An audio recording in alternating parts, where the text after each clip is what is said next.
Hey everyone, welcome to another edition of the Library Marketing Show. I'm Angela Hursh from superlibrarymarketing.com, and I want to talk to you today about communicating with your patrons and which is the best way to do it, by email or by social media. I have my answer. What is yours?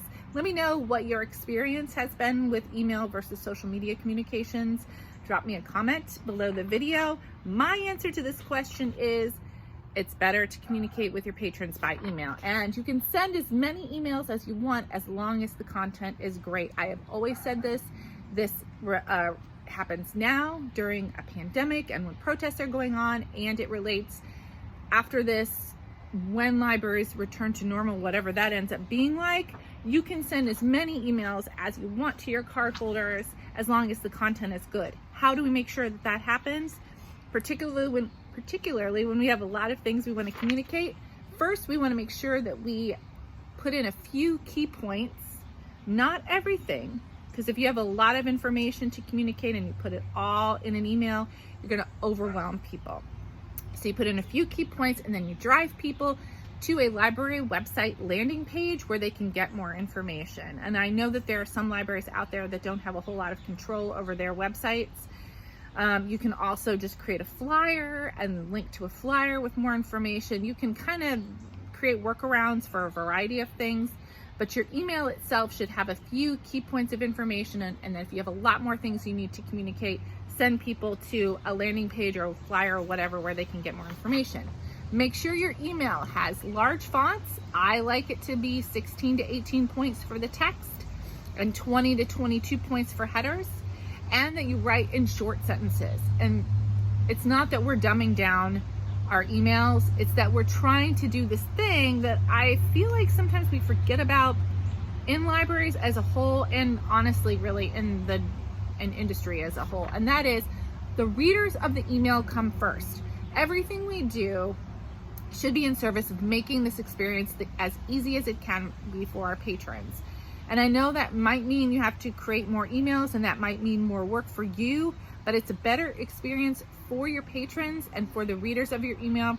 Their needs come before our needs. So we need to remember more work for us means less work for them. That's good for everybody. What about social media? Like, should we even be worrying about it right now? A lot of people are talking about how they feel like their engagement has decreased because they've been posting more on social media because libraries have so many things to tell their patrons. My advice in reading the studies and surveys and data right now tells me that it's okay to post a lot on Twitter, but on all of your other social media platforms, if you had a strategy and you had a consistent posting schedule before the pandemic and the protests, go back to that, do your regular posting schedule. So that means if you only posted once a day on Facebook before the pandemic and before the protests, that's what you should be doing now. Ramp it back for everything but Twitter. Twitter is like a running commentary on stuff, and we just need to make sure that we get out there in front of everybody. Okay, do you have a topic for a future library marketing show that you want me to cover? Please drop your comments below and let me know what you want me to talk about, or if you have any questions. Also, make sure you share and subscribe to my channel so that we can get these videos to all of the folks at libraries who need them. And I do have kudos today. If you have somebody to nominate, let me know in the comments too. But today I'm nominating the Toledo-Lucas County Public Library. They came up with this, I mean, it's a document or a book. It's a playbook.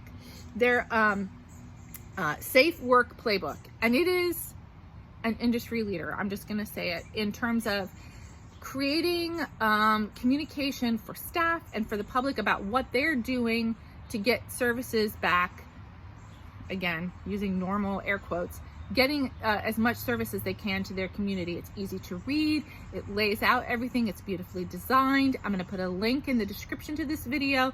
Take a look at it. If your library has not yet had the chance to put together some kind of documentation for your reopening, this is a really good example for you to follow.